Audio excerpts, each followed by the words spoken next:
à tous, c'est Hugo Mouton. On se retrouve aujourd'hui pour une nouvelle vidéo, sur le Grand Prix du Canada 2022 de Formule 1. Alors, avant de commencer la vidéo, on va revenir sur ma dernière vidéo et sur ce que j'avais dit avant. Voilà, c'était un petit passage à vide que j'ai eu de un petit mois quasiment, où j'avais plus trop envie de faire des vidéos. J'avais toujours l'envie de les faire, mais j'avais des trucs à côté à faire, mais voilà, c'était pas la première chose que j'avais envie de faire. À côté, j'ai commencé d'autres activités qui me prenaient aussi du temps. Et donc c'est pour ça qu'il n'y a pas eu de vidéo pendant un petit mois, 3 semaines en l'occurrence, mais voilà, je tiens un petit mois, on va arrondir tout ça. Et c'est pour ça que le rythme de vidéo va sûrement se calmer, parce que j'ai eu des petits problèmes de connexion, j'ai 2-3 problèmes chez moi pour poster les vidéos. Et potentiellement il y aura moins de vidéos qu'à l'accoutumée, peut-être 2 par mois à la place des 4 habituels. Rythme qui à la rentrée reprendra son rythme de croisière normal. Je rattraperai tous les grands prix que j'ai manqués si j'en ai manqué. Je rattraperai toutes les vidéos historiques que j'ai envie de vous faire, parce que j'ai envie de vous en faire beaucoup, des vidéos historiques, hein, franchement. Et je vous ferai ensuite une petite vidéo hors série. Donc j'essaierai de me rattraper bien à la rentrée. Mais bon voilà, pour ces vacances d'été, il y aura peut-être un peu moins de vidéos. Si j'arrive pas à trouver ce qu'il me faut pour pouvoir les sortir, si j'arrive à trouver ce dont j'ai besoin, tout ira bien. Il y aura normalement 4 vidéos par mois. Mais sinon, voilà, le rythme sera toujours un peu plus lent. Là en plus, on va arriver sur, je crois, 4 grands prix d'affilée. Donc ça va être très intéressant. Et j'espère pouvoir bien vous retranscrire ça en temps réel, parce que je sais que ça fait plus de vues, que ça fait plaisir. Et même en fait, on peut parler de trucs dans l'actualité. Parce que les dernières vidéos que j'avais sorties les années précédentes, quand j'avais les Grands Prix à rattraper, c'est marrant, hein, c'est cool, mais quand je le sors 3 mois après le Grand Prix, t'as plus grand chose à parler, quoi. Tu peux plus chercher grand chose sur le Grand Prix avec tes fans en commentaire. Alors que là, pour ce Grand Prix du Canada, il y a un mois de retard, ça va. Mais quand je vous le sortirai, il y aura toujours des personnes qui pourront peut-être en parler. Et ensuite, je sortirai le Grand Prix sur Silverstone, puis celui d'Autriche, et voilà. Mais je les sortirai en temps réel, je l'espère en tout cas. Et c'est comme ça que je préfère sortir des vidéos. Enfin voilà, c'était la petite mise au clair par rapport à ce que j'avais dit la semaine dernière. J'espère que c'est plus clair pour vous, que ça vous dérangera pas trop. Et on peut commencer avec ce Grand Prix. Alors, nous ne sommes pas revenus au Canada depuis 2 ans. La dernière fois, c'était une victoire de Lewis Hamilton, volée sur Sebastian Vettel. On ne se connaissait pas à l'époque, mais pourtant... J'aurais bien voulu vous faire une vidéo sur ce Grand Prix, je vous le ferai peut-être un jour parce que c'est vraiment un Grand Prix qui m'a marqué. Étant donné que j'étais très énervé devant ma télé de voir Vettel se faire voler le Grand Prix comme ça. Mais bon. Alors Leclerc prendra des places de pénalité, hein, c'est annoncé avant le Grand Prix à cause de son turbo, même de son moteur qui sera intégralement changé. Latifi fait son premier Grand Prix à domicile et probablement son dernier vu les résultats qu'il nous offre depuis le début de saison. Et Lance Stroll est lui à son 4e Grand Prix du Canada et on espère qu'il se réveillera sur ce Grand Prix étant donné qu'il a toujours été plutôt bon sur ses terres. Commençons en FP1 avec en première session les freins d'Esteban Ocon qui prennent feu à cause d'un emballage coincé à l'intérieur. Il s'arrête pour les enlever, enfin voilà, pour que ça vérifie qu'il marche bien, mais il peut quand même repartir. C'est juste que ça faisait du feu, dans lequel l'emballage ça prend feu et que les freins ça chauffe très très vite, surtout en F. Tsunoda commence comme tous les autres pilotes à flirter avec les murs et donc atteint ses limites, ce qui est recherché pour un superbe temps pendant le Grand Prix. Certains les flirtent, d'autres les touchent un peu. Le japonais partira en fond de grille également à cause lui aussi d'un changement moteur comme Charles Leclerc. Beaucoup de pilotes prennent les échappatoires du dernier virage après la longue ligne droite. Certaines marmottes viennent perturber les pilotes sur la piste et Verstappen établit le meilleur temps avec un Alonso 3e. Leclerc en FP2. En FP2, Leclerc se voit à nouveau handicapé sur la grille de départ avec un nouveau turbo car le sien lâche à la sortie des stands, donc il partira vraiment dernier. Sainz lui se plaint d'un fort marsouinage dans la dernière ligne droite, tandis que le fond plat des Mercedes a été changé pour Hamilton entre les 2 sessions. Malgré cela,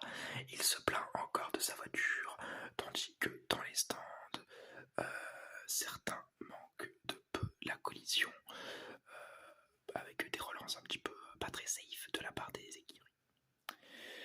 Verstappen, lui, est encore en tête de cette FP2 avec Vettel 4e et Alonso 5e.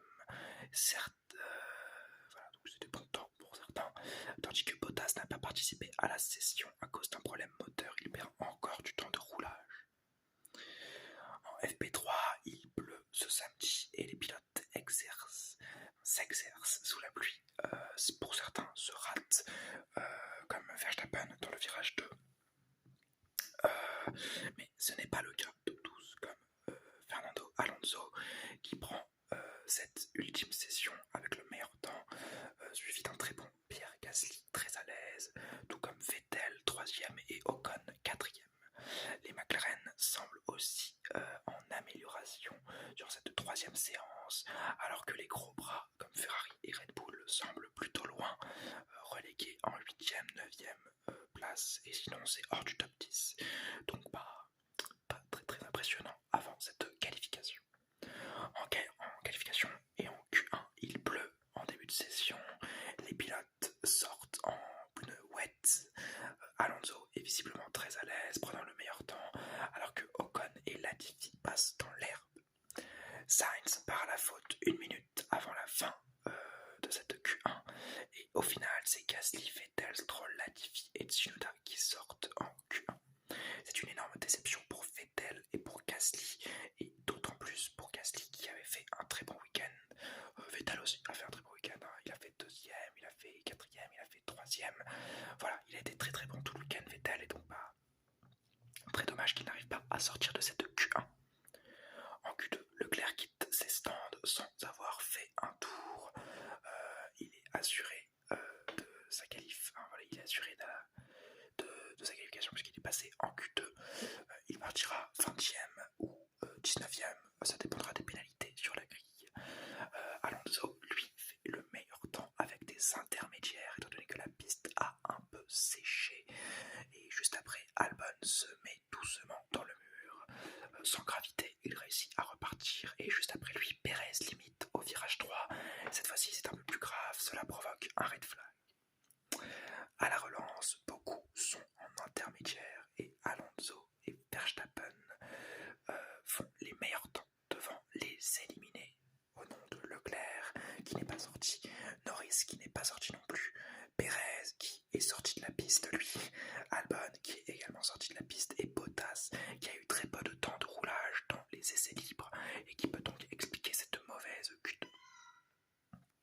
En Q3, première Q3 pour Guan Yu Zhou, le coéquipier de Valtteri Bottas. Au premier passage, Verstappen prend la pole provisoire devant Sainz Alonso, alors qu'au second passage, Russell tente le pari des pneus slick. Donc comme la piste s'est encore asséchée, il pense que partir avec des pneus slick est une bonne chose. Et Verstappen lui améliore au second passage son temps.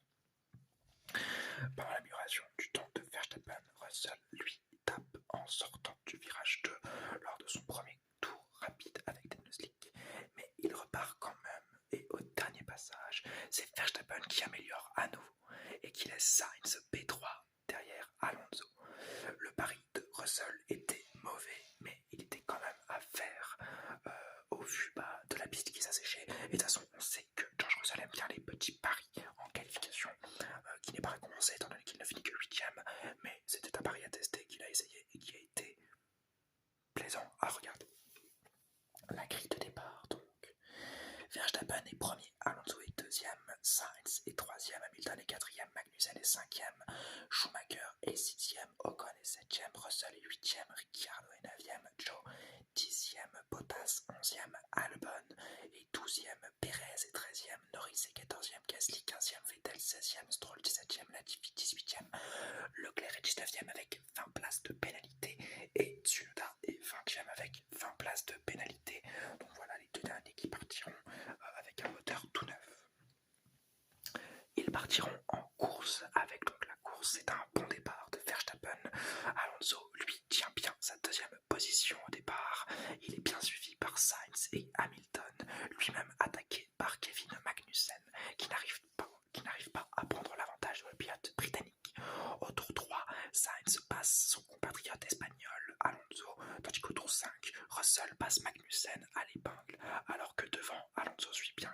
Sainz, comme Hamilton derrière lui.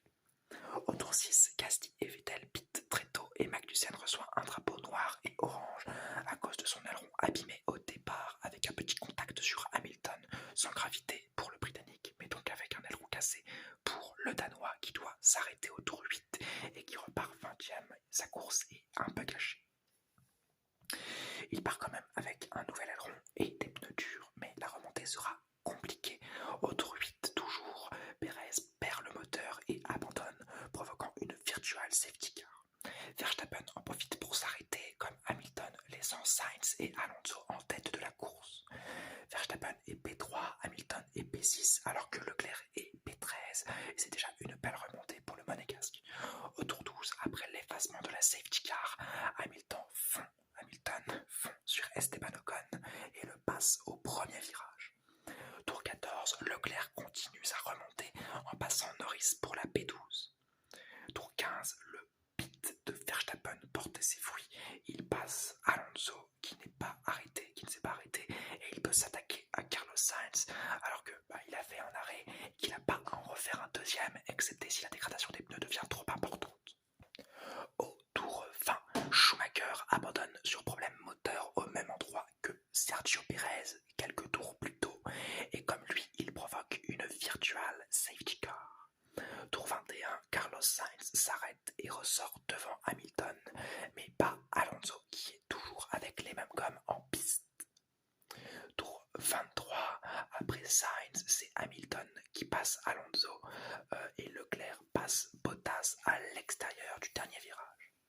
Tour 29, Alonso s'arrête enfin et ressort P8, proche de Ocon et de Leclerc, qui n'ont pas pit tous les deux. Donc c'est les deux derniers, je crois, en piste à ne pas s'être arrêtés depuis le début de la course, en tout cas. Leclerc, lui, se plaint du grip qui lui manque à sa voiture. Juste après cela, on commence à comprendre qu'il ne va pas tarder à s'arrêter.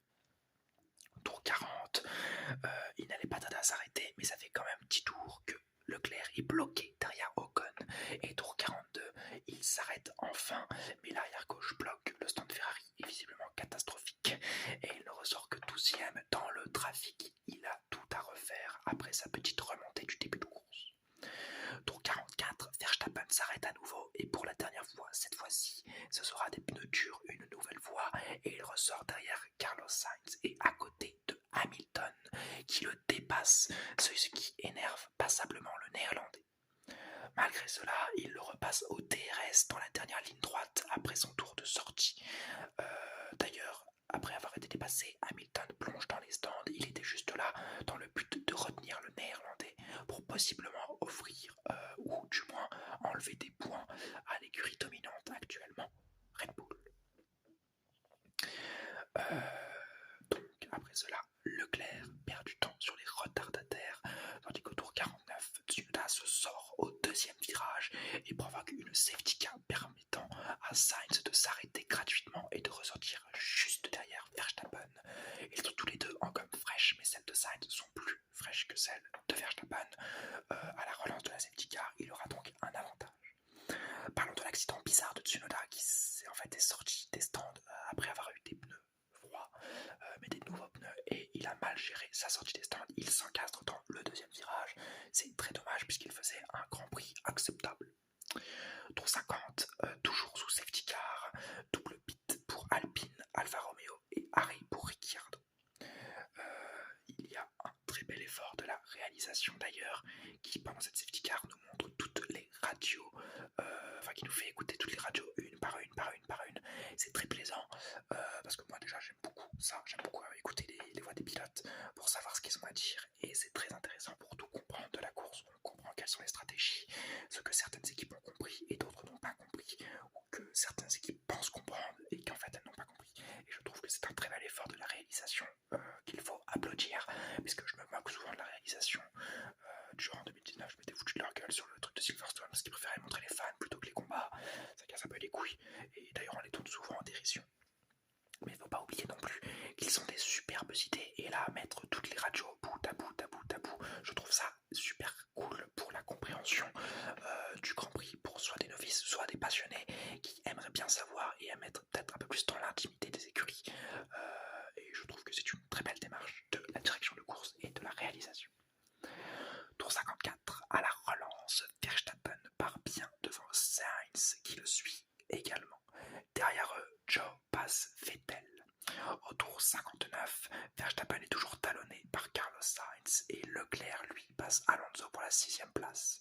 Il réédite la même action 2 tours plus tard sur Esteban Ocon qui est 5ème et il va en chasse pour Russell 5 secondes devant lui avec encore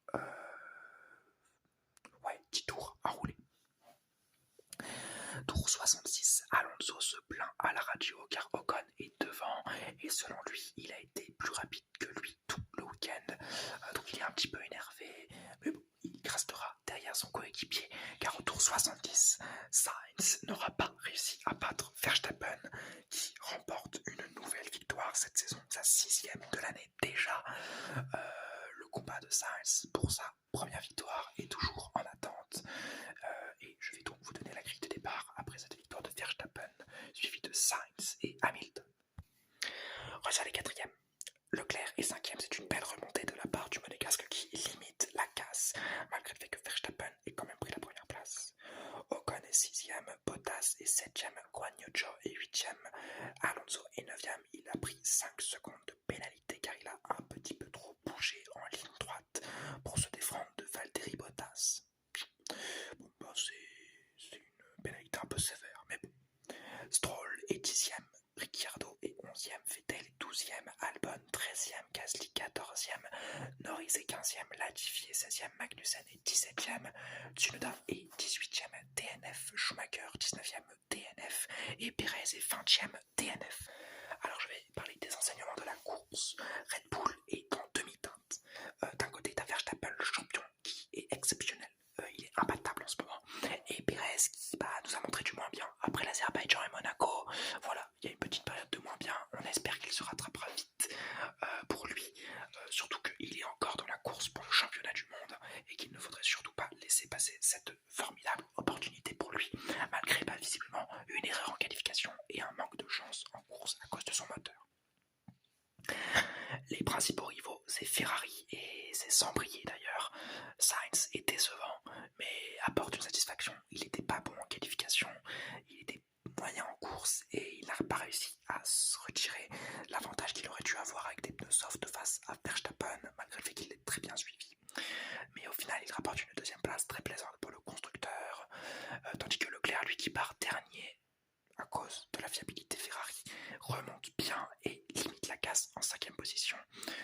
Il y a des motifs de satisfaction, mais on peut qu'être déçu après le début de saison fantastique que Ferrari nous avait proposé. Parlons des champions du monde sortant. Mercedes est en difficulté, mais un podium et une 4ème place, c'est vraiment pas mal, surtout pour Russell qui est un monstre de fiabilité et de comment dirais-je, de constance. Il reste vraiment dans une constance. Il n'a pas quitté le top 5 depuis le début de l'année. Exceptionnel Russell qui vraiment montre qu'il est à la hauteur de ce team. Mercedes qui n'imitait pas à la hauteur de Russell, parce que là Russell dans un top team, je pense qu'il fait des victoires toutes les semaines ou alors un podium toutes les semaines en tâtonnant la 2ème place. Donc j'ai vraiment hâte pour lui que Mercedes trouve des solutions pour sa monoplace et pour qu'il puisse être plus performant et pour qu'il y ait des batailles Verstappen, Russell, Hamilton, Leclerc, ce serait génial. Enfin, les Alpines avec un Ocon solide sont très plaisantes à regarder, alors que Alonso aussi a été solide, hein, vraiment bravo, mais une stratégie douteuse et un petit peu trop de zigzagement dans la fin de la course lui auront coûté cette jolie 7ème place qui lui était pourtant promise. Enfin, parlons de Haas, le gâchis total, qualifié 6ème, 7ème je crois sur la ligne de départ et finissent 17ème et 19ème. C'est un gros problème Haas en ce moment. Il y avait des promesses en début de saison et là c'est du gâchis total. C'est très dommage. Schumacher c'est sur un moteur, Magnussen c'est sur un incident de course, mais quand même c'est très décevant. Tout comme les McLaren qui ont été plutôt décevantes ce week-end. Un peu comme à l'habitude quoi. Latifi qui n'a pas réussi à être transcendé par le public, au contraire de Stroll qui va chercher des points ce week-end, ce qui est vraiment pas mal pour lui. Et dans sa lutte contre Sébastien Vettel, étant donné qu'il n'y a que face à lui qui peut lutter s'il veut garder le baquet. Et donc voilà. Pour en finir avec cette vidéo, on pourra dire que le circuit de Gilles Villeneuve est un circuit plaisant, que moi j'ai toujours adoré vraiment. Un week-end qui a été dicté par les événements, déjà les événements météorologiques, ensuite les événements de course, auxquels j'attribuerai donc un 13. Il y a eu des petites surprises, il y a eu des belles batailles à des moments, mais c'était pas transcendant non plus, donc un petit 13, et selon moi une note très méritée à ce Grand Prix qui m'aura fait très plaisir et qui j'espère vous aura plu. J'espère d'ailleurs vous avoir détendu, si c'est le cas, le petit like, le petit commentaire, le petit abonnement. Retrouvez-moi dans une prochaine vidéo.